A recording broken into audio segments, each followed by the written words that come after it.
Hey, it's Kimberly and DeAnna, and I wanted to talk today about interacting with Kimberly while she's in her harness. Like, what's the big deal?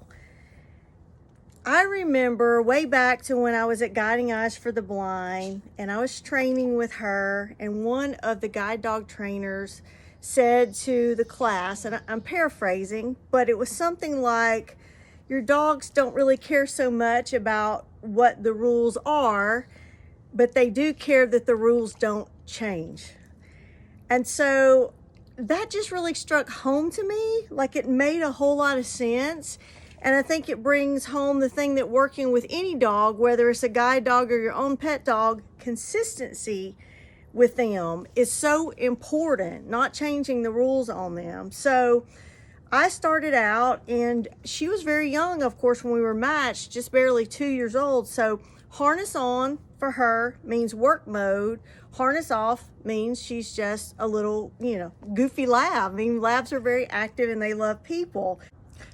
All right, so let's just think about that for a minute. So one day she's in harness and someone comes up, and I let her greet them in harness, and she gets all wiggly like she does because she's a lab, and she sometimes snuffles and rolls on her back.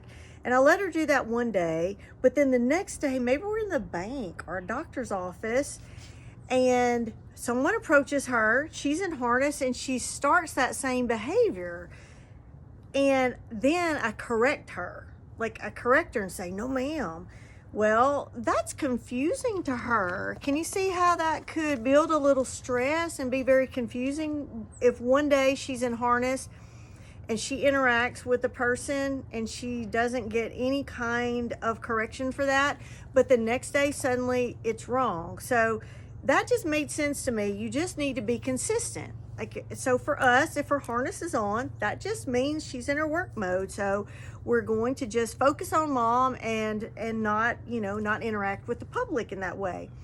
Now, when we're out and about moving, there's a problem with someone interacting. Sometimes there's some drive-by petting, or honestly, I hate to say it, occasional cat calls, but those are the rare exceptions. But where it gets a little confusing to people sometimes is when she lay down now, but like where she's laying down at my feet or sitting beside me, and I guess to the public she doesn't really appear to be working, if that makes sense. But I'll offer to you that she really is working, because it takes a lot of self-control for a dog, and especially labs if you have them, but any dog, to lay there and maintain self-control and not sniff around in their environment, not go out to greet people. That requires a lot of self-control. And sometimes people come up and they'll say stuff like, I know I'm not supposed to pet her. So that's good. That's one thing they've got down.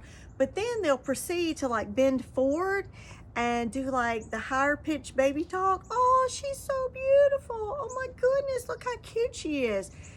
Well, dogs are really attuned to voice pitch and body interaction. So when you come into her space and interact like that, and then she's got her harness on and she knows the rule is I don't interact when I'm in work mode, can you see how that's incredibly tempting to her and very actually stressful to her, because she's conflicted. She wants to interact, but she knows she's not supposed to. So when a person does that, that's really not being kind to my dog. That's actually making her work day much, much harder. Does that make sense a little bit? So the correct thing to do is just ignore the dog. And I know that can be a little hard because she's pretty cute, but I know you can do it. So just ignore the dog and talk to the handler. That will never be inappropriate behavior. It will always be good etiquette.